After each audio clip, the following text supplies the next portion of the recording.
곤경에 빠져 물질적으로 몹시 공궁할 때에도 우리는 마음을 지켜야 합니다. 그럴 때 우리는 하나님께 불만을 털어놓을 수 있습니다. 그러나 불평해서는 안 됩니다. 따라서 그리스도인이 물질적인 곤궁을 느끼고 있거나 그에 대한 두려움이 있을 때 어떻게 하나님을 불신하거나 대적하여 원망하지 않고 마음을 지킬 수 있는지 살펴보겠습니다.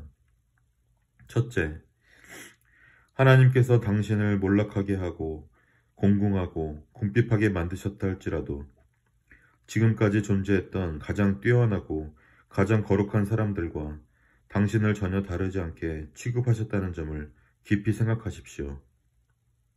바울, 다윗, 심지어 만유의 상속자이며 그로 말미암아 모든 세계가 지으심을 받은 하나님의 아들조차 때로는 먹을 것이 없어서 작은 먹거리에도 반색하셨습니다.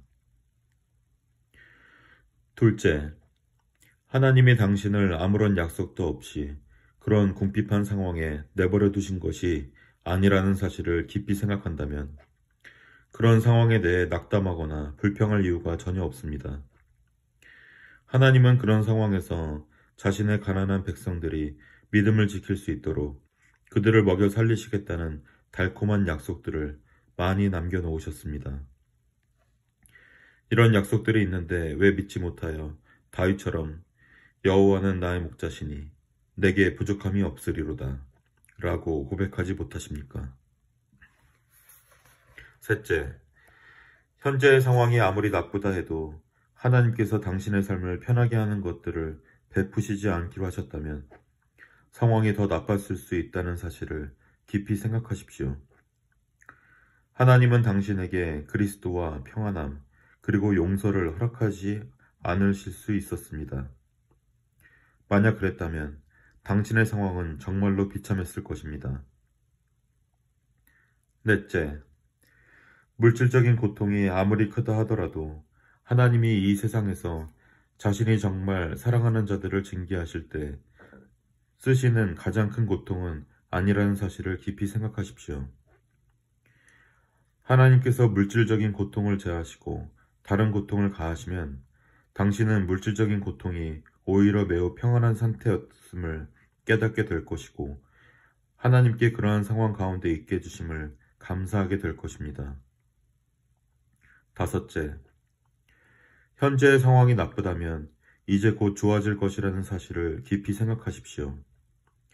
낙심하는 영혼이여, 천국을 향하여 길을 떠난 사람이 목적지에 거의 다 이르러 이제 며칠만 여행하면 모든 궁핍이 사라지는 아버지 집에 도착하게 되었는데 고작 하찮은 고기 조각이나 마실 것 혹은 입을 것이 부족할까봐 안달하며 두려워하는 것이 가당키나 합니까?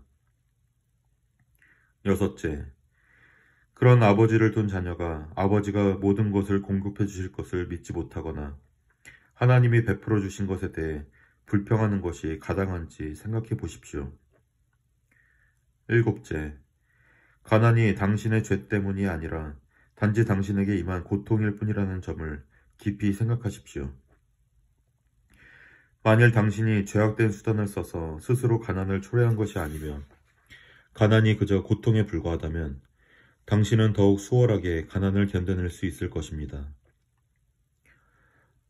지금까지 이 세상에서 가난하고 비천한 상황에 처할 때 수반되는 유혹들과 위험에서 어떻게 마음을 지킬 수 있는지 이야기했습니다.